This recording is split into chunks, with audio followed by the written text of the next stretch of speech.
Hello everyone, నేను హరగోపాల్. ఈ వీడియోలో మనం చతుర్భుజాలు క్వాడ్రిలేటరల్స్ గురించి కంప్లీట్ ఇన్ఫర్మేషన్ తెలుసుకుందాం. మనకి ఎస్జిటికైనా స్కూల్ అసిస్టెంట్కైనా టెట్లో పేపర్ 1 కన్నా పేపర్ 2 కైనా మోస్ట్ ఇంపార్టెంట్ కాన్సెప్ట్గా జామెట్రీలో కన్సిడర్ చేసే టాపిక్ ఇది. ప్రాబ్లమ్స్ మాత్రమే కాకుండా కొన్నిసార్లు క్వాడ్రిలేటరల్స్కి సంబంధించిన ప్రాపర్టీస్ మీద కూడా స్టేట్మెంట్స్గా క్వశ్చన్స్ ఇచ్చి ట్రూ ఆర్ ఫాల్స్ అంటే వీటిలో ఏది కరెక్ట్ లేదా ఏది రాంగ్ అని అడుగుతుంటారు. సో ఇలాంటి క్వశ్చన్స్ మీరు అటెంప్ట్ చేయాలంటే డెఫినెట్గా వీటికి సంబంధించిన ఇన్ఫర్మేషన్ అంతా డీప్ అనాలిసిస్తో తెలుసుకొని ఉండాలి. సో లేట్ చేయకుండా వీటి గురించి డిస్కస్ చేస్తున్నాను. Just have a look here. Quadrilaterals లేదా చతుర్భుజాలు అన్న వర్డ్లోనే మనకు ఒక ఇన్ఫర్మేషన్ ఉంటుంది. ఏంటంటే క్వాడ్ అంటే 4 అని, లేదా చతుర్ అన్నా కూడా 4 అని. లాటరల్ భుజాలు క్లియర్గా అర్థమైపోతుంది. 4 భుజాలు ఉండే ఫిగర్ని మనం క్వాడ్రిలేటరల్ లేదా చతుర్భుజం అని పిలుస్తాం. సపోజ్ ఇలా ఒక బహుభుజి polygon with 4 sides and 4 angles. క్లియర్గా 4 భుజాలు ఉండాలి, 4 కోణాలు కూడా ఉండాలి. అదేంటి ఇంత క్లియర్గా చెప్తున్నారంటే, కేవలం 4 భుజాలు అంటే ఇలా కూడా ఉండొచ్చు కదా, 1 2 3 4 ఇలా కూడా ఉండొచ్చు. బట్ కోణాలు మాత్రం 3 ఉన్నాయి ఇక్కడ. సో ఒక బహుభుజ అంటే క్లోజ్డ్ ఫిగర్ అంటాం. అండ్ ఖచ్చితంగా 4 భుజాలు ఉండాలి, 4 కోణాలు ఉండాలి. అలా ఉన్నప్పుడే దీన్ని మనం క్లియర్గా క్వాడ్రిలేటర్ లేదా చతుర్భుజం అని పిలుస్తాం. వీటికి సంబంధించి 2 చాలా సింపుల్ ఇన్ఫర్మేషన్స్ మీద కూడా చాలాసార్లు ప్రాబ్లమ్స్ వచ్చిన సందర్భాలు ఉన్నాయి. నెంబర్ 1 చాలా సింపుల్ వన్, మీకు ఈజీగానే అర్థమైపోతుంది. ఏంటంటే some of interior angles equal to 360 degrees. అంతర కోణాల మొత్తం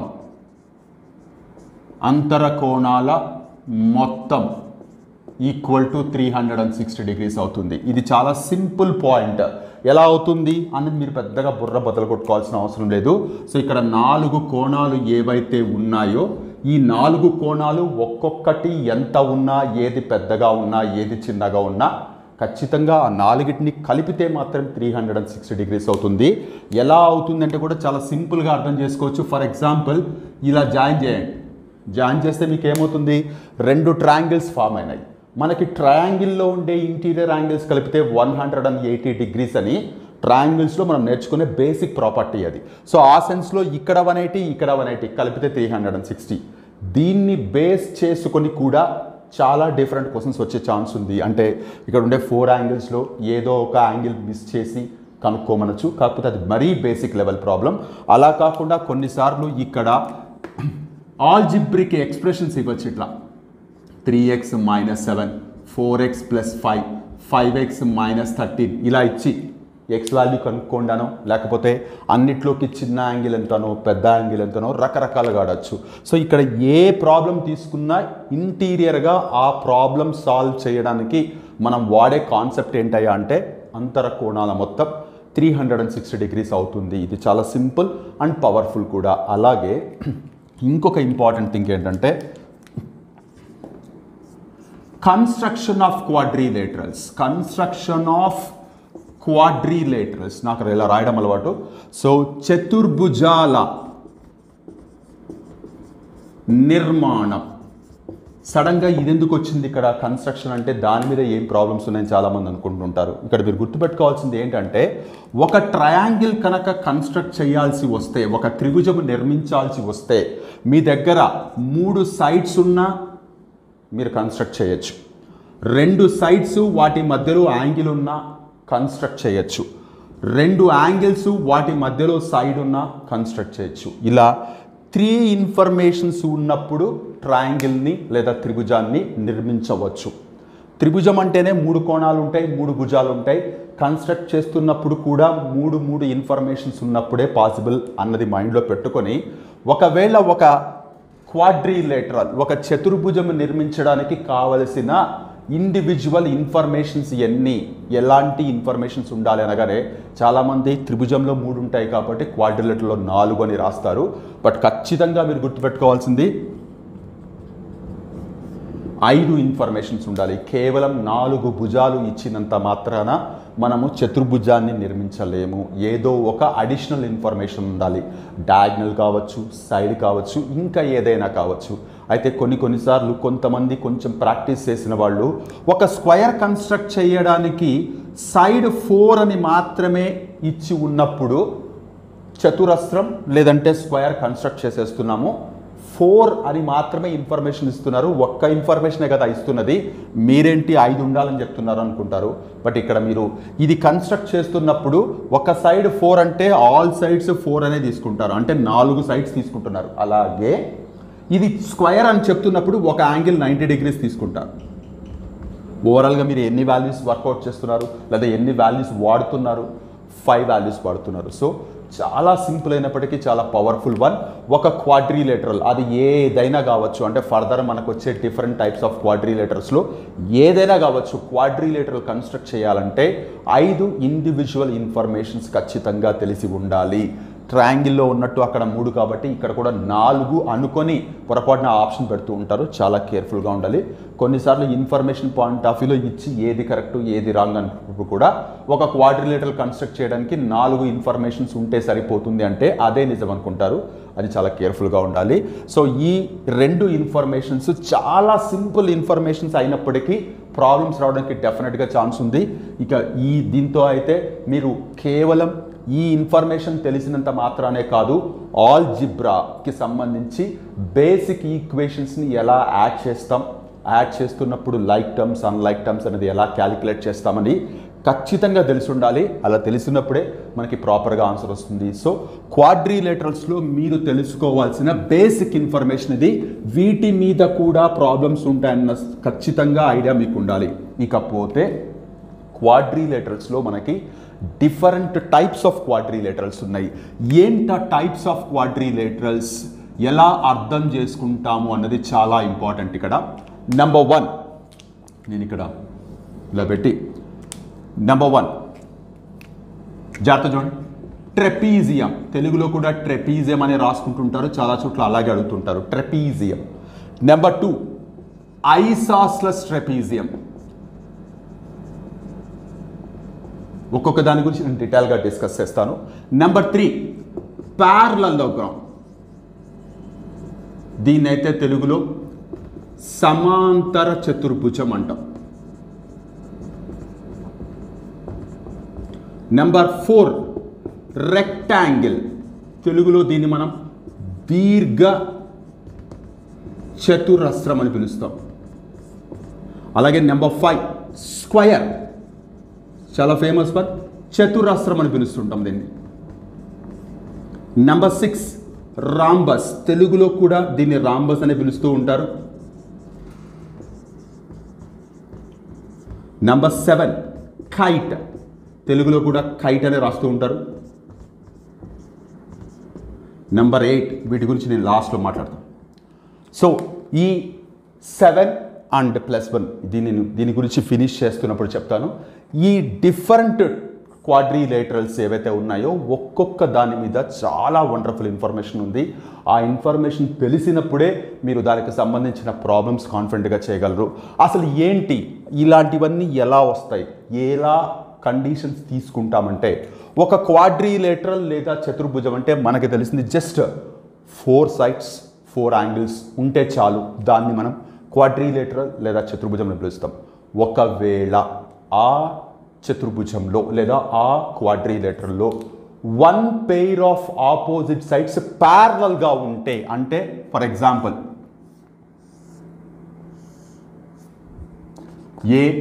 ABCD ఇలా చూడండి.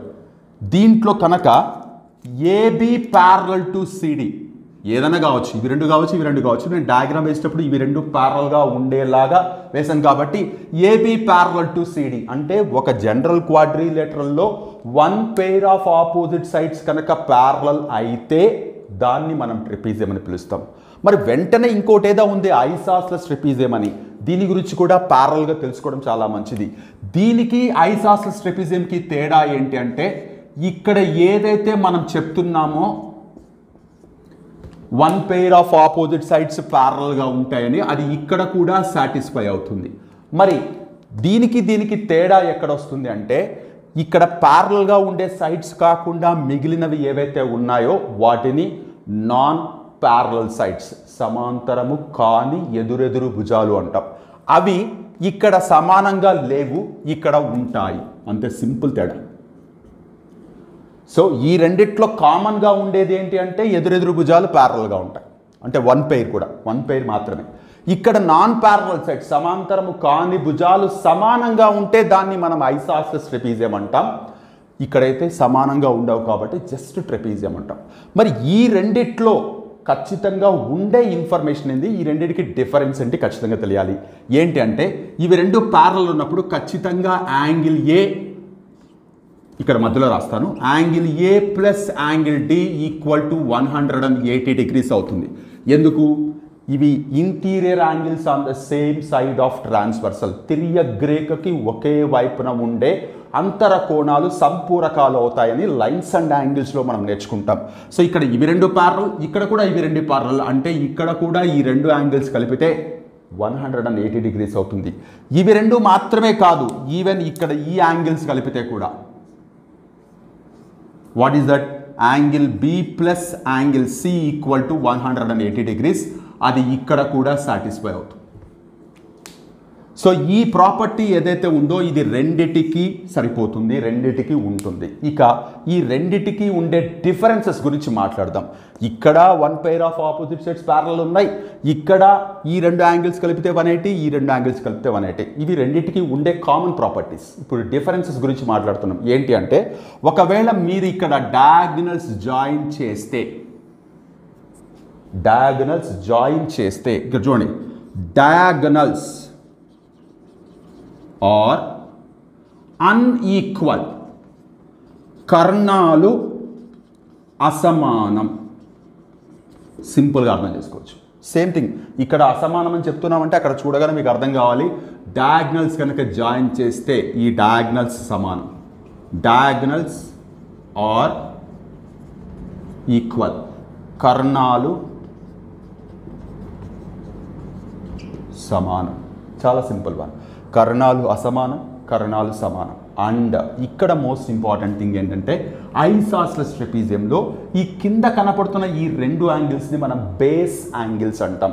అలాగే ఈ బేస్ యాంగిల్స్ అనే వర్డ్ ఐసాస్లెస్ ట్రయాంగిల్, సమద్విబాహు త్రిభుజంలో కూడా వాడతాం. ఇక్కడ angle a equal to angle b అవుతుంది, బట్ ఇక్కడ అవ్వాల్సిన అవసరం లేదు. ఒకవేళ ఈక్వల్ అయితే ఖచ్చితంగా ఐసాస్లెస్ అయిపోతుంది. Angle a equal to angle b, కింద ఉండే యాంగిల్స్ ఈక్వల్ అయితే మరి పైన ఉండే యాంగిల్స్ కూడా ఏమవుతాయి, ఖచ్చితంగా పైన ఉండే యాంగిల్స్ ఏదైతే ఉందో angle D equal to angle C. ఇక్కడ angle D need not to be equal to angle C. Most simple and most important one. So ఇక్కడ డయాగ్నల్స్ అన్ఈక్వల్, డయాగ్నల్స్ ఈక్వల్. ఇక్కడ అడ్జసెంట్ యాంగిల్స్ అంటే ఇక్కడ ఇట్లా ఉండే యాంగిల్స్, అట్లా పైన కింద ఉండే ఇవి రెండు ఈక్వల్, ఇక్కడ ఈక్వల్ కాదు. సో మోస్ట్ ఇంపార్టెంట్ వన్, ఒక క్వాడ్రిలేటరల్లో one pair of opposite sides parallel కావడం వల్ల వచ్చే ఫిగర్ని మనం ట్రెపీజియం అంటాం. దానిలో మళ్ళీ నాన్ ప్యారలల్ సైడ్స్ ఈక్వల్ అయితే ఐసాస్లెస్ ట్రెపీజియం అంటాం. ఈ రెండు ఫిగర్స్లో కామన్గా ఉండే ప్రాపర్టీస్ ప్యారలల్ మాత్రమే కాకుండా రిగార్డింగ్ యాంగిల్స్ ఇది డిఫరెంట్గా ఉండే properties, diagonals unequal, diagonals equal. ఇక్కడ యాంగిల్స్ ఈక్వల్ అయ్యాల్సిన అవసరం లేదు, అక్కడ ఖచ్చితంగా ఈక్వల్ కావాలి. Most important one. And another important one, రెండిటికి అంటే అది ఎలాంటి ట్రెపీజియం అయినా రెండిటికి హోల్డ్ అయ్యేది ఏంటంటే జస్ట్ క్యాలిక్యులేషన్ బేస్డ్గా గుర్తుపెట్టుకోవచ్చు. దీన్ని మనం ABCD ఇవి రెండు ప్యారలల్. డయాగ్నల్స్ కనుక జాయిన్ చేస్తే జాగ్రత్తగా చూడండి. సపోజ్ ఇది ఓ అనుకుందాం, జాగ్రత్తగా చూడండి. ఈ ట్రయాంగిల్ ఏదైతే ఉందో, what is the triangle, AOD triangle ఏదైతే ఉందో డెఫినెట్గా ఇది BOC ట్రయాంగిల్కి ఈక్వల్ అవుతుంది. BOC ట్రయాంగిల్కి ఈక్వల్ అవుతుంది. ఈ రెండు ట్రయాంగిల్స్ ఈక్వల్గా ఉంటాయి. ఎక్కడ, అది ఇక్కడైనా. సో ఇవి రెండు కాంగరెంట్ ఇక్కడ అవుతాయి, ఇవి రెండు కాంగరెంట్ అవుతాయి, బట్ ఇక్కడ కావాల్సిన అవసరం లేదు. బట్ ఏరియాస్ అయితే ఖచ్చితంగా ఈక్వల్ అవుతాయి. So not only that one, ABC triangle whole triangle, అలాగే ABD ట్రయాంగిల్ హోల్ ట్రయాంగిల్ తీసుకుంటే ఈ రెండు ట్రయాంగిల్స్ యొక్క ఏరియాస్ సమానం అవుతాయి. అది నార్మల్ ట్రెపీజియం అయినా ఐసాస్లెస్ ట్రెపీజియం అయినా. So my dear friends, just trapezium and isosceles trapezium అంటే చాలామంది ఏముంది just one pair of opposite sides ప్యారల్గా ఉంటాయి అనుకుంటారు, కానీ వాటి వెనక ఇంత ఇన్ఫర్మేషన్ ఉంది. ఈ ఇన్ఫర్మేషన్ మీద మీకు క్యాలిక్యులేషన్ ఉండే ప్రాబ్లమ్స్ రావచ్చు, లేదా యాజ్ అ స్టేట్మెంట్గా ట్రూ ఆర్ ఫాల్స్, ఏది కరెక్ట్ ఏది తప్పు అన్నట్లుగా కూడా మనం క్వశ్చన్స్ ప్రిపేర్ చేయడానికి ఛాన్స్ ఉంది. ఖచ్చితంగా డీప్ అండర్స్టాండింగ్ ఉండాలి. జస్ట్ లైక్ దట్ ఓవరాల్గా ఓన్లీ డెఫినేషన్ మాత్రమే తెలుసుకున్నంత మాత్రాన మీరు ప్రాబ్లమ్స్ సాల్వ్ చేయలేరు. జస్ట్ మీకు ఇన్ఫర్మేషన్ మాత్రమే తెలిసి ఉంటుంది, డీప్ అనాలిసిస్ అనేది ఖచ్చితంగా ఉండదు. అలా లేనప్పుడు మీరు ప్రాబ్లమ్స్ చేయలేరు, ఇది ఖచ్చితంగా గుర్తుపెట్టుకోవాలి. అలాగే దీని తర్వాత పారలోగ్రామ్. ఏంటి పారలోగ్రామ్ అంటే జస్ట్ మీరు ట్రెపీజియం అనేది ఒక్కసారి మైండ్లోకి రికాల్ చేసుకోండి. One pair of opposite sides are parallel. ఒక పెయిర్ ఆఫ్ ఎదురెదురు భుజాలు సమాంతరంగా ఉంటే దాన్ని మనం ట్రెపీజియం అంటాం. నాన్ ప్యారలల్ సైడ్స్ ఏవైతే ఉన్నాయో అవి కూడా సమాంతరం అయితే, అంటే బోత్ ద పెయిర్స్, ఇవి రెండు ఏబిసిడి ఇలా తీసుకుంటే, ఒకవేళ ఏబి ప్యారలల్ టు సిడి అలాగే BC parallel to AD, both the pairs of opposite sides కనుక ప్యారలల్ అయితే దాన్ని మనం సమాంతర చతుర్భుజం పారలోగ్రామ్ అంటాం. దీని మీద ఉండే ప్రాపర్టీస్ కరెక్ట్గా అర్థం చేసుకుంటే మిగతావన్నీ చాలా ఈజీగా అర్థమవుతాయి. ఇక్కడ ఏంటి, both the pairs of opposite sides are parallel అయ్యాయి. Number one opposite sides equal. ఎదురెదురు భుజాలు సమానం అంటే ఏంటి, ఖచ్చితంగా ఏబి ఈక్వల్ టు సిడి అవుతుంది, బీసీ ఈక్వల్ టు ఏడి అవుతుంది. అదే ఐసాస్లెస్ ట్రెపిజంలో కేవలం నాన్ ప్యారలల్ సైడ్స్ మాత్రమే ఈక్వల్ అయ్యాయి. బట్ ఇక్కడ మాత్రం ఇవి రెండు ఈక్వల్ అండ్ ప్యారలల్, ఎదురెదురు భుజాలు సమానం. Number 2 opposite angles equal. ఎదురెదురు కోణాలు సమానం. అంటే ఏంటి, ఎదురెదురు కోణాలు అంటే యాంగిల్ ఏ అనేది యాంగిల్ సికి ఈక్వల్ అవుతుంది, యాంగిల్ బి అనేది యాంగిల్ డికి ఈక్వల్ అవుతుంది. ఖచ్చితంగా మీరు గుర్తుపెట్టుకోవాల్సింది, మనకి ఐసాస్లెస్ ట్రెపిజియంలో కింద భూకోణాలు సమానం, పైన ఉండే angle c and angle D equal వచ్చాయి. బట్ ఇక్కడ ఎదురెదురు కోణాలు సమానం అంటుంది, చాలా జాగ్రత్తగా అర్థం పెట్టుకోవాలి. అలాగే నెంబర్ 3 అడ్జసెంట్ యాంగిల్స్ సప్లిమెంటరీ. ఆసన్న కోణాలు సంపూరకాలు. ఏంటి సంపూరకాలు? ఆసన్న కోణాలు అంటే పక్కన ఉండే యాంగిల్స్. ఏవి పక్కన ఉండే యాంగిల్స్? యాంగిల్ ఏ తీసుకున్నాం అనుకోండి, బి ఒక పక్క ఉంది, డి ఇంకొక పక్క ఉంది. ఏబి అన్న తీసుకోండి, ఏడి అన్న తీసుకోండి, ఎలా తీసుకున్నా సరే సంపూరకాలు, సప్లిమెంటరీ. అంటే దాని అర్థం ఏంటి, యాంగిల్ ఏ ప్లస్ యాంగిల్ బి చేసినా 180 డిగ్రీస్ వస్తుంది, యాంగిల్ ఏ ప్లస్ యాంగిల్ డి చేసినా కూడా 180 డిగ్రీసే వస్తుంది. బి ప్లస్ సి చేసినా, సి ప్లస్ డి చేసినా, ఎలా చేసినా మీకు 180 డిగ్రీస్ వస్తుంది. సో ఆసన్న కోణాలు సంపూరకాలు, adjacent angles are supplementary, opposite angles are equal, opposite sides are equal. ఇవన్నీ మనకి కోణాల గురించి, భుజాల గురించి మాట్లాడుతున్నది. డయాగ్నల్స్ గురించి కూడా మీరు ఖచ్చితంగా అర్థం చేసుకోవాలి, మోస్ట్ ఇంపార్టెంట్ వన్ ఇది. ఒక్కసారి ఇది రబ్ చేసి డయాగ్నల్స్ గురించి మాత్రమే మాట్లాడదాం. సో ఇప్పుడు ఇక్కడ చూడండి, డయాగ్నల్స్. ఒకవేళ నేను ఒక డయాగ్నల్ జాయిన్ చేస్తాను, ఓన్లీ 1 డయాగ్నల్ జాయిన్ చేస్తాను. 1 డయాగ్నల్ జాయిన్ చేస్తే మొత్తం క్వాడ్రిలేటరల్ లేదా సమాంతర చతుర్భుజం ఏమైంది, 2 ట్రయాంగిల్స్గా డివైడ్ అయిపోయింది. జాగ్రత్తగా గుర్తుపెట్టుకోండి, సమాంతర చతుర్భుజంలో ఒక డయాగ్నల్ జాయిన్ చేయడం వల్ల ఏర్పడే 2 త్రిభుజాలు ఏరియాస్ సమానంగా ఉంటాయి. అలాగే ఆ 2 త్రిభుజాలు సర్వ సమానంగా ఉంటాయి, కాంగరెంట్ అవుతాయి. ఇవి 2 కాంగరెంట్ అయ్యాయి అంటే డెఫినెట్గా ఏరియాస్ ఈక్వల్ అవుతాయి. సో ఏబిసి ట్రయాంగిల్ సిడిఏ ట్రయాంగిల్కి కాంగరెంట్ అవుతుంది. Most important one. మీరు ఏసీ జాయిన్ చేసినా, లేదు నేను బీడీ జాయిన్ చేస్తానన్నప్పుడు కూడా బీడీ జాయిన్ చేసినా ఫామ్ అయ్యే 2 ట్రయాంగిల్స్. అంటే సేమ్ ట్రయాంగిల్లో ఒకవేళ ఇలా జాయిన్ చేస్తే, అంటే ఏబిసిడిలో ఇలా జాయిన్ చేస్తే, అండ్ ఒకవేళ 2 డయాగ్నల్స్ జాయిన్ చేస్తే కనపడే 4 ట్రయాంగిల్స్, సపోజ్ ఇది ఓ అనుకుందాం, కనపడే 4 ట్రయాంగిల్స్ ఏరియాస్ ఈక్వల్గా ఉంటాయి. Point number 1. పాయింట్ నెంబర్ 2, ఎదురెదురు ట్రయాంగిల్స్ కాంగరెంట్ అవుతాయి. అంటే A O B C O D triangles congruent to each other అవుతాయి. B O C D O A triangles congruent to each other అవుతాయి. ఖచ్చితంగా గుర్తుపెట్టుకోవాల్సిన విషయం, ఇక్కడేమో 2 ట్రయాంగిల్స్ కాంగరెంట్, బట్ ఇక్కడ 4 ట్రయాంగిల్స్ ఏరియాస్ ఈక్వల్, ఎదురెదురు ట్రయాంగిల్స్ ఏఓబి సిఓడి అలాగే బిఓసి డిఓఏ ట్రయాంగిల్స్ కాంగరెంట్ అవుతాయి. ఇది ట్రయాంగిల్స్ గురించి. డయాగ్నల్స్ గురించి మాట్లాడితే డయాగ్నల్స్ చూడగానే అర్థమవుతుంది. డయాగ్నల్స్ ఆర్ అన్ఈక్వల్, కర్ణాలు అసమానం, సమానంగా ఉండవు. బట్ ఇక్కడ మోస్ట్ ఇంపార్టెంట్ థింగ్ అంటే సమానంగా ఉండవు, కానీ ఈ రెండు డయాగ్నల్స్ మీట్ అయ్యే పాయింట్ ఓ ఏదైతే ఉందో అది రెండిటికి మిడ్ పాయింట్ అవుతుంది. అంటే దాని అర్థమైంది, ఈ రెండు అసమానంగా ఉండే కర్ణాలు ఒకదానికొకటి సమద్విఖండన చేసుకుంటాయి. Unequal diagonals bisects each other. Very powerful.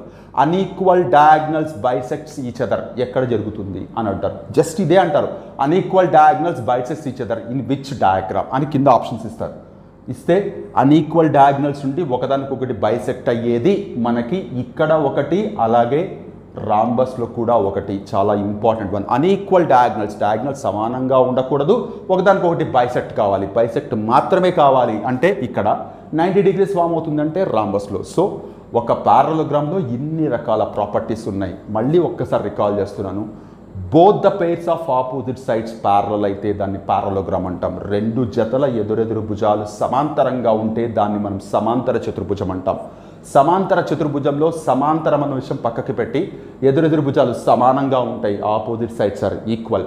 Opposite angles are equal. ఎదురెదురు కోణాలు సమానంగా ఉంటాయి. Adjacent angles are supplementary. పక్క పక్క కోణాలు సంపూరకాలు అవుతాయి. అలాగే డయాగ్నల్ జాయిన్ చేస్తే ఒక డయాగ్నల్ రెండు ట్రయాంగిల్స్ కాంగరెంట్ అవుతాయి. అలాగే ఏరియాస్ సమానం అవుతాయి. రెండు డయాగ్నల్స్ జాయిన్ చేస్తే ఫామ్ అయ్యే 4 ట్రయాంగిల్స్ ఏరియాస్ ఈక్వల్ అవుతాయి. అలాగే ఎదురెదురు ట్రయాంగిల్స్ కాంగరెంట్ అవుతాయి. అండ్ రెండు డయాగ్నల్స్ జాయిన్ చేసినప్పుడు డయాగ్నల్స్ అనేవి అన్ఈక్వల్ అవుతాయి, బట్ అవి రెండు ఒకదానికొకటి బైసెక్ట్ చేసుకుంటాయి. సో పారలోగ్రామ్లో ఇన్ని రకాల ప్రాపర్టీస్ ఉన్నాయి. ఏ ప్రాపర్టీని ఎలా మార్చి ఇచ్చినా మీరు ఐడెంటిఫై చేయగలిగితేనే, ఇక్కడ పలానా చోట చేంజ్ అయింది, ఇది కరెక్ట్ ఇది తప్పని చేయగలిగితేనే మీరు కరెక్ట్గా మార్క్స్ స్కోర్ చేయగలరు డిఫరెంట్ క్వశ్చన్స్ వచ్చినప్పుడు. సో ఇది పారలోగ్రామ్ గురించి మీరు తెలుసుకోవాల్సిన ఇన్ఫర్మేషన్. పారలోగ్రామ్లో మాత్రమే చాలా ఎక్కువగా ఉన్నాయి. వీటికి సమ్ అడిషన్స్ మనకి రెక్టాంగిల్లో, స్క్వేర్లో, రాంబస్లో వస్తాయి. వాటి గురించి డిస్కస్ చేద్దాం. ఇది కనుక మీకు క్లియర్గా అర్థమైతే మీకు రెక్టాంగిల్ చాలా ఈజీగా అర్థం చేసుకోవచ్చు. పారలోగ్రామ్లో ఏవైతే మీకు ప్రాపర్టీస్ వస్తాయో సేమ్ ప్రాపర్టీస్ మీకు రెక్టాంగిల్లో కూడా వస్తాయి. ఎలా వస్తాయి సార్, అది వేరే ఫిగర్ ఇది వేరే ఫిగర్ కదా అనొచ్చు మీరు. సో జస్ట్ పారలోగ్రామ్లో ఉండే ప్రాపర్టీస్కి ఒక రెండు యాడ్ కావడం వల్ల మనకి రెక్టాంగిల్ ఫామ్ అవుతుంది. ఈ రెక్టాంగిల్ అంటే అందరికీ తెలిసిందే, ఇక్కడ 90 degrees ఉండి ఆపోజిట్ సైడ్స్ ఈక్వల్గా ఉంటాయి, అలాగే ప్యారలల్గా కూడా ఉంటాయి. సో ఇలా ప్యారలల్గా ఉంటాయి. ఏబిసిడి అనుకుందాం. సో జాగ్రత్తగా చూడండి, పారలోగ్రామ్లో కూడా ఆపోజిట్ సైడ్స్ ప్యారలల్, ఇక్కడ కూడా ప్యారలల్. పారలోగ్రామ్లో కూడా సమాంతర చతుర్భుజంలో కూడా ఎదురెదురు భుజాలు సమానం, ఇక్కడ కూడా సమానం. బట్ డిఫరెన్స్ ఎక్కడ వస్తుంది, ఇక్కడ ఖచ్చితంగా 90 degrees ఉండాలి, పారలోగ్రామ్లో ఉండాల్సిన అవసరం లేదు. సో పారలోగ్రామ్లో కోణాలకి యాంగిల్స్కి సంబంధించి ఏ ప్రాపర్టీస్ అయితే ఉన్నాయో ఎదురెదురు కోణాలు సమానం. ఎస్, ఇక్కడ కూడా సమానమే. 90 degrees 90 degrees 90 degrees 90 degrees వస్తుంది. Yes, adjacent angles are supplementary. ఆసన్న కోణాలు సంపూరకాలు. ఎస్, ఇక్కడ కూడా 90 + 90 కలిపితే 180 degrees. సో పారలోగ్రామ్లో ఉండే ప్రతి ప్రాపర్టీ ఇక్కడ సాటిస్ఫై అవుతుంది. ఎక్స్ట్రా 1 or 2 యాడ్ అవుతాయి. ఆ 1 or 2 ఏంటి, ప్రతి కోణము 90 degrees ఉండాలి, ఇది ఒకటి. ఇంకా opposite sides equal, opposite angles are equal, adjacent angles are supplementary, ఇక్కడ కూడా వస్తాయి. అయితే డయాగ్నల్ జాయిన్ చేసినప్పుడు, ఒక డయాగ్నల్ కనుక జాయిన్ చేస్తే ఖచ్చితంగా ఇక్కడ కూడా ఫామ్ అయ్యే రెండు ట్రయాంగిల్స్ సర్వసమానం అవుతాయి, అంటే కాంగరెంట్ అవుతాయి, ఏరియాస్ ఈక్వల్గా ఉంటాయి. అండ్ రెండు డయాగ్నల్స్ జాయిన్ చేసామనుకోండి, ఇవి రెండు ఓ దగ్గర మీట్ అవుతున్నాయి అనుకోండి, పారలోగ్రామ్లో ఏం చెప్పాం మనం, డయాగ్నల్స్ ఆర్ అన్ఈక్వల్ అని చెప్పాం. బట్ ఇక్కడ మాత్రం డయాగ్నల్స్ ఆర్ ఈక్వల్. ఖచ్చితంగా డయాగ్నల్స్ ఒకదానికొకటి ఈక్వల్. ఇక్కడ కూడా ఫామ్ అయ్యే 4 ట్రయాంగిల్స్ కాంగరెంట్ ఈచ్ అదర్ కావు, ఎదురెదురు మాత్రమే అవుతాయి. బట్ ఏరియాస్ ఈక్వల్ అవుతాయి. పారలోగ్రామ్లో కూడా సేమ్ థింగ్ చెప్పాం మనం, రెండు డయాగ్నల్స్ జాయిన్ చేసేటప్పుడు 4 ట్రయాంగిల్స్ ఏరియాస్ ఈక్వల్, ఎదురెదురుగా ఉండే ట్రయాంగిల్స్ కాంగరెంట్ అవుతాయి. ఇక్కడ కూడా సేమ్, కాకపోతే అక్కడ డయాగ్నల్స్ అన్ఈక్వల్, ఇక్కడ ఈక్వల్. ఇక్కడ కూడా ఒకదానికొకటి బైసెక్ట్ అవుతాయి. ఈక్వల్ కాబట్టి 4 పార్ట్స్ ఈక్వల్గా ఉంటాయి. సో పారలోగ్రామ్కి రెక్టాంగిల్కి డిఫరెన్స్ ఏంటి? రెక్టాంగిల్లో ఖచ్చితంగా 90 డిగ్రీస్ ఉంటుంది, రెక్టాంగిల్లో ఖచ్చితంగా డయాగ్నల్స్ ఈక్వల్. ఇవి రెండే ఎక్స్ట్రా ఇన్ఫర్మేషన్ ఫ్రమ్ పారలోగ్రామ్. పారలోగ్రామ్లో లేనిది రెక్టాంగిల్లో ఉండేది ఏంటయ్యా అంటే, రెక్టాంగిల్ నా దగ్గర ప్రతి కోణం 90 డిగ్రీస్ ఉంటుంది, నీ దగ్గర ఉండదు. రెక్టాంగిల్ నా దగ్గర డయాగ్నల్స్ ఈక్వల్, నీ దగ్గర ఉండదు అని చెప్తుంది అనమాట. సో ఖచ్చితంగా మీరు అర్థం చేసుకోవాలి, ఇది పారలోగ్రామ్లో ఉండే ప్రతి ప్రాపర్టీ రెక్టాంగిల్లో ఉంటుంది. కాబట్టి రెక్టాంగిల్ని పారలోగ్రామ్ అని పిలవచ్చు. బట్ పారలోగ్రామ్ని రెక్టాంగిల్ అని పిలవాలి అంటే ఖచ్చితంగా 90 డిగ్రీలు ఉండాలి. అది కనుక ఉంటే దాన్ని మనం రెక్టాంగిల్ అని పిలుస్తాం. So every rectangle is a parallelogram. కరెక్టా కాదా అంటారు. ఎస్, మీరు చెప్పగలగాలి కరెక్టా కాదా అని. ఎవ్రీ పారలోగ్రామ్ రెక్టాంగిల్ కాదు, బట్ ఎవ్రీ రెక్టాంగిల్ పారలోగ్రామే అవుతుంది. ఇది మీరు అర్థం చేసుకోవాలంటే 10th క్లాస్లో ఉండే పిల్లవాడు ఖచ్చితంగా 9th క్లాస్ చదివే వచ్చి ఉంటాడు. ప్రతి 10th క్లాస్ స్టూడెంట్ ఒకప్పుడు 9th క్లాస్ స్టూడెంటే చెప్పచ్చు. బట్ ప్రతి 9th క్లాస్ స్టూడెంట్ ఫ్యూచర్లో 10th క్లాస్ స్టూడెంట్ అవుతాడు అంటే ఏమో వాడు చదువు మానేయచ్చు, అక్కడితోనే ఆపేయచ్చు, మనం చెప్పలేం. సో ఇది ఖచ్చితంగా గుర్తుపెట్టుకోవాలి. సో ప్రతి పారలోగ్రామ్ రెక్టాంగిల్ అవుతుంది, బట్ ప్రతి రెక్టాంగిల్ పారలోగ్రామ్ కావాల్సిన అవసరం లేదు. రెక్టాంగిల్లో డిఫరెన్స్ ఏంటంటే each angle 90 degrees, diagonals equal.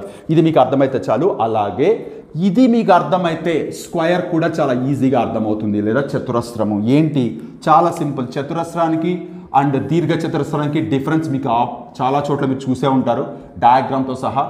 ABCD ఇక్కడ కూడా యాంగిల్ 90 డిగ్రీస్, కాకపోతే ఇక్కడ ఆల్ సైడ్స్ ఈక్వల్గా ఉంటాయి. ఆల్ సైడ్స్ ఈక్వల్గా ఉంటాయి. ఇది 90 డిగ్రీస్ ఉంటుంది, ఇది 90 డిగ్రీస్ ఉంటుంది. సో ఇక్కడ రెక్టాంగిల్ నుంచి ఇక్కడికి ఏంటి డిఫరెన్స్? రెక్టాంగిల్లో కేవలం ఎదురెదురు భుజాలు మాత్రమే సమానం, బట్ ఇక్కడ మాత్రం all sides equal, all angles are equal to 90 degrees. ఖచ్చితంగా 90 డిగ్రీస్ ఉంటుంది. మరి డిఫరెన్స్ ఏంటి? ఇక్కడ కూడా ఎదురెదురు భుజాలు సమానం, ఎదురెదురు భుజాలు సమాంతరం, each angle 90 degrees. But difference ఎక్కడ వస్తుంది అంటే జాగ్రత్తగా చూడండి, డయాగనల్స్ జాయిన్ చేసినప్పుడు ఏంటి ఏమొస్తుంది? డయాగ్నల్స్. రెక్టాంగిల్లో కూడా డయాగ్నల్స్ ఈక్వల్, ఇక్కడ కూడా డయాగ్నల్స్ ఈక్వల్, ఇక్కడ కూడా all the 4 triangles are congruent to each other. ఇక్కడ all the 4 congruent to each other. రెక్టాంగిల్లో ఎదురెదురు మాత్రమే కాంగరెంట్. అండ్ డయాగ్నల్స్ గురించి మాత్రమే మాట్లాడితే డయాగ్నల్స్ ఇక్కడ ఈక్వల్, రెక్టాంగిల్లో కూడా ఈక్వల్. బట్ డిఫరెన్స్ ఎక్కడ వస్తుందంటే స్క్వేర్లో డయాగ్నల్స్ 90 డిగ్రీస్ దగ్గర బైసెక్ట్ చేసుకుంటాయి, రెక్టాంగిల్లో ఈక్వల్ డయాగ్నల్స్ ఉంటాయి, బైసెక్ట్ చేసుకుంటాయి, బట్ 90 డిగ్రీస్ ఫామ్ కాదు. ఇది ఖచ్చితంగా అర్థం చేసుకోవాలి. పారలోగ్రామ్లో బైసెక్ట్ చేసుకుంటాయి, రెక్టాంగిల్లో బైసెక్ట్ చేసుకుంటాయి, స్క్వేర్లో కూడా బైసెక్ట్ చేసుకుంటాయి. బట్ డిఫరెన్స్ ఎక్కడ? ఇక్కడేమో డయాగ్నల్స్ అన్ఈక్వల్, ఇక్కడేమో ఈక్వల్ కానీ 90 డిగ్రీస్ ఉండదు. ఇక్కడ ఈక్వల్గా ఉంటాయి, 90 డిగ్రీస్ ఉంటుంది. సో డిఫరెన్స్ క్లియర్గా తెలియాలి. అండ్ స్క్వేర్ దగ్గరకు వచ్చినప్పటికీ ఈ ఆల్ ద 4 ట్రయాంగిల్స్ ఒకదానికొకటి కాంగరెంట్ అవుతాయి. బట్ పారలోగ్రామ్లో కానీ రెక్టాంగిల్లో కానీ కేవలం ఎదురెదురుగా ఉండేవి మాత్రమే కాంగరెంట్ అవుతాయి. ఇవి 4 కాంగరెంట్ అయ్యాయి అంటే ఖచ్చితంగా 4 ఏరియాస్ ఈక్వల్గా ఉంటాయి. అండ్ అనదర్ ఇంపార్టెంట్ థింగ్ ఏంటంటే ఇలా డయాగ్నల్ జాయిన్ చేసినప్పుడు ఈ 90 డిగ్రీస్ అనేది ఒక్కొక్కటి 45 డిగ్రీస్ అవుతుంది. ఖచ్చితంగా 45 డిగ్రీస్ అవుతుందంటే డయాగ్నల్ అనేది శీర్షాల వద్ద కోణాన్ని సమద్విఖండన చేస్తుంది. The diagonal of a square bisects the angle at the vertices. కరెక్టా కాదా? ఎస్, కరెక్ట్ అవుతుంది. రెక్టాంగిల్లో కుదరదు, అట్లా కేవలం స్క్వేర్లో మాత్రమే కుదురుతుంది. ఈ డిఫరెన్స్ ఎక్కడ జరుగుతుంది ఎక్కడ జరగదని మీకు ఖచ్చితంగా తెలియాలి. సో ఈ 3 చోట్ల ఉండే కామన్ థింగ్ ఏంటి? Diagonals bisects each other. ఈ 3 చోట్ల ఉండే డిఫరెన్స్ ఏంటి? ఇక్కడ బైసెక్ట్ చేసుకుంటుంది, ఇక్కడ బైసెక్ట్ చేసుకుంటుంది, ఇక్కడ బైసెక్ట్ చేసుకుంటుంది. ఇక్కడ అన్ఈక్వల్గా ఉంటాయి, ఇక్కడ ఈక్వల్గా ఉంటాయి, ఇక్కడ ఈక్వల్గా ఉంటూ 90 డిగ్రీస్ దగ్గర బైసెక్ట్ చేసుకుంటాయి. ఇది తెలియాలి ఖచ్చితంగా మనకి. ఇది ఆల్ అబౌట్ స్క్వేర్. స్క్వేర్ తెలిస్తే ఈజీగా మనం రాంబస్ గురించి అర్థం చేసుకోవచ్చు. ఏంటి రాంబస్కి స్క్వేర్కి డిఫరెన్స్ ఏంటి? రాంబస్లో కూడా ఆల్ సైడ్స్ ఈక్వల్గా ఉంటాయి, స్క్వేర్లో కూడా ఆల్ సైడ్స్ ఈక్వల్గా ఉంటాయి. మరి డిఫరెన్స్ ఎక్కడ వస్తుంది? స్క్వేర్లో ఖచ్చితంగా 90 డిగ్రీస్ ఉండాలి, ఇక్కడ ఉండాల్సిన అవసరం లేదు. ఒకవేళ 90 డిగ్రీస్ ఉంటే అది స్క్వేర్ అయిపోతుంది. సో ఇప్పుడు ఇక్కడ డయాగ్నల్స్ జాయిన్ చేస్తే డయాగ్నల్స్ అన్ఈక్వల్ అవుతాయి, ఇక్కడ ఈక్వల్. బట్ ఈ రెండింటికి ఉండే కామన్ ప్రాపర్టీ, ఇక్కడ కూడా డయాగ్నల్స్ బైసెక్ట్ అవుతాయి, 90 డిగ్రీస్ దగ్గర ఫామ్ అవుతాయి. ABCD అనుకుంటే ఇది O అనుకుంటే, ఇవి చూడండి ఏఓ ఈక్వల్ టు ఓసీ అవుతుంది, బీఓ ఈక్వల్ టు ఓడి అవుతుంది. ఇక్కడ కూడా A O equal to O C equal to B O equal to O D అవుతుంది. డయాగ్నల్స్ ఈక్వల్ కాబట్టి 4 పార్ట్లు ఈక్వల్ అయ్యాయి. ఇక్కడ డయాగ్నల్స్ అన్ఈక్వల్ కాబట్టి ఇట్లా మాత్రమే ఈక్వల్ అయ్యాయి. బట్ ఈ రెండింటికి ఉండే కామన్ థింగ్ ఏంటి? ఇక్కడ diagonals bisect each other at 90 degrees, ఇక్కడ కూడా diagonals bisect each other at 90 degrees. Difference ఏంటి? ఇక్కడ డయాగ్నల్స్ ఈక్వల్, ఇక్కడ ఈక్వల్ కాదు. ఇక్కడ ఈచ్ యాంగిల్ 90 degrees, ఇక్కడ కాదు. బట్ యాంగిల్స్ గురించి మాట్లాడితే ఇక్కడ కూడా ఆపోజిట్ యాంగిల్స్ ఈక్వల్. సో ఒక స్క్వయర్కి ఒక రాంబస్కి డిఫరెన్స్ మీకు క్లియర్గా తెలియాలి. కామన్ థింగ్స్ ఏంటి? ఇక్కడ all angles all sides equal, ఇక్కడ ఆల్ సైడ్స్ ఈక్వల్. ఇక్కడ diagonals bisect each other 90 degrees, ఇక్కడ కూడా సేమ్ థింగ్. బట్ డిఫరెన్స్ కూడా ఖచ్చితంగా మీకు తెలియాలి. ఇది స్క్వయర్కి రాంబస్కి. ఇవి రెండు పెట్టుకునే మనం దీని గురించి మాట్లాడదాం. కైట్ మీరు ఫిగర్ చూడగానే ఇమ్మీడియట్గా అర్థమైపోతుంది. ఏంటి అంటే కైట్లో సపోజ్ ఏబిసిడి అని తీసుకుంటే ఈ రెండు సైడ్స్ ఈక్వల్గా ఉంటాయి. One pair of adjacent sides, not only one pair, other pair of adjacent sides కూడా ఈక్వల్గా ఉంటాయి. ఇలా ఉంటే దీన్ని మనం కైట్ అని పిలుస్తాం. మరి కైట్లో డయాగ్నల్స్ జాయిన్ చేస్తే, డయాగ్నల్స్ కలకి ఇలా జాయిన్ చేస్తే చూడగానే అర్థమైపోతుంది డయాగ్నల్స్ ఆర్ అన్ఈక్వల్ అని. బట్ ఒక డయాగ్నల్ ఇంకొక డయాగ్నల్ని బైసెక్ట్ చేస్తుంది అట్ 90 degrees. ఈ మూడిట్లో ఉండే కామన్ టర్మ్స్ లేదా కామన్ ప్రాపర్టీ ఏంటి? రిగార్డింగ్ కర్ణాలు లేదా డయాగ్నల్స్. ఇవి 90 degrees దగ్గరే ఖండించుకుంటున్నాయి. ఇక్కడ రెండు diagonals equal and bisect each other. ఇక్కడ రెండు diagonals unequal but bisect each other. ఇక్కడ రెండు diagonals unequal, one diagonal bisects the other. ఒక కర్ణము ఇంకొక కర్ణాన్ని సమద్విఖండన చేస్తుంది. ఇప్పుడు చూడండి, ఈ పెద్ద కర్ణం చిన్నదాన్ని సమద్విఖండన చేస్తుంది. ఈ డిఫరెన్స్ ఖచ్చితంగా తెలియాలి. So trapezium, isosceles trapezium, parallelogram, rectangle, square, rhombus, kite. దీన్ని మనం సైక్లిక్ క్వాడ్రిలేటరల్ చక్రీయ చతుర్భుజం అని పిలుస్తాం. ఈ చక్రీయ చతుర్భుజం గురించి తెలుసుకోవాలి అంటే మనకి సర్కిల్స్కి సంబంధించిన కాన్సెప్ట్ తెలిసి ఉండాలి. అది కూడా 9th క్లాస్ స్టాండర్డ్లోనే ఉంటుంది. ఎస్జిటికి ప్రిపేర్ అయ్యే వాళ్ళైనా అలాగే టెట్ పేపర్ 1 ప్రిపేర్ అయ్యేలా కొన్ని ఇన్ఫర్మేషన్స్ మీకు డెఫినెట్గా ఎగ్జామ్కి ఇంపార్టెంట్ లాగానే కన్సిడర్ చేయాలి, ఈవెన్ దో 9th క్లాస్లో వచ్చినప్పటికీ. సో సర్కిల్ కాన్సెప్ట్స్ చెప్పిన తర్వాత సైక్లిక్ క్వాడ్రిలేటరల్ గురించి చెప్తాను. ప్రస్తుతానికైతే క్వాడ్రిలేటరల్ అంటే ఏంటి, దానికి సంబంధించిన basic properties, some of 4 interior angles equal to 360 degrees. Quadrilateral construct చేయాలంటే ఖచ్చితంగా 5 ఇండివిజువల్ ఇన్ఫర్మేషన్స్ ఉండాలి. ఈ ఇన్ఫర్మేషన్ మీద కూడా మనకి ప్రాబ్లమ్స్ వస్తాయి. అలాగే types of quadrilaterals, 7 different types of quadrilaterals. ఒక్కొక్క క్వాడ్రిలేటరల్ ఒక్కొక్క టైప్గా రావడానికి వాటికి యాడ్ అయిన ప్రాపర్టీస్, ధర్మాలు ఏవి కలిపితే డిఫరెంట్ క్వాడ్రిలేటరల్స్ ఫామ్ అవుతాయని చెప్పడానికి నా అనాలిసిస్ అండ్ నా ఎక్స్ప్లెనేషన్ ఇది. ఇవన్నీ తెలిస్తేనే వీటి మీద ఎలాంటి క్వశ్చన్స్ అయినా మీరు సాల్వ్ చేయగలరు కాన్ఫిడెంట్గా. సో ప్రస్తుతానికి నేను ఇన్ఫర్మేషన్ మాత్రమే చెప్పాను, ఎలాంటి క్వశ్చన్స్ డిస్కస్ చేయలేదు. అవి ఇవి కలిపితే చాలా కన్ఫ్యూజింగ్గా ఉంటుంది. సో ఇవంతా మీకు వీలైతే మీ ఓన్ వేలో నోట్స్ లాగా తీసుకోండి. వీటి మీద ప్రాబ్లమ్స్ అన్నది ఒకసారి అన్ని టాపిక్స్ నా వేలో ఎక్స్ప్లెనేషన్ కంప్లీట్ అయిన తర్వాత ఆల్ టుగెదర్ ప్రాబ్లమ్స్ డిస్కస్ చేసుకుంటూ వస్తాను ఒక్కొక్క టాపిక్ మీద. హోప్ నేను ఈ వీడియోలో చెప్పిన all problems and all concepts మీకు క్లియర్గా అర్థమయ్యాయి అనుకుంటున్నాను. మనం నెక్స్ట్ వీడియోలో సర్కిల్స్ టాపిక్తో కలుద్దాం. అంతవరకు టేక్ కేర్. యువర్స్ హరగోపాల్.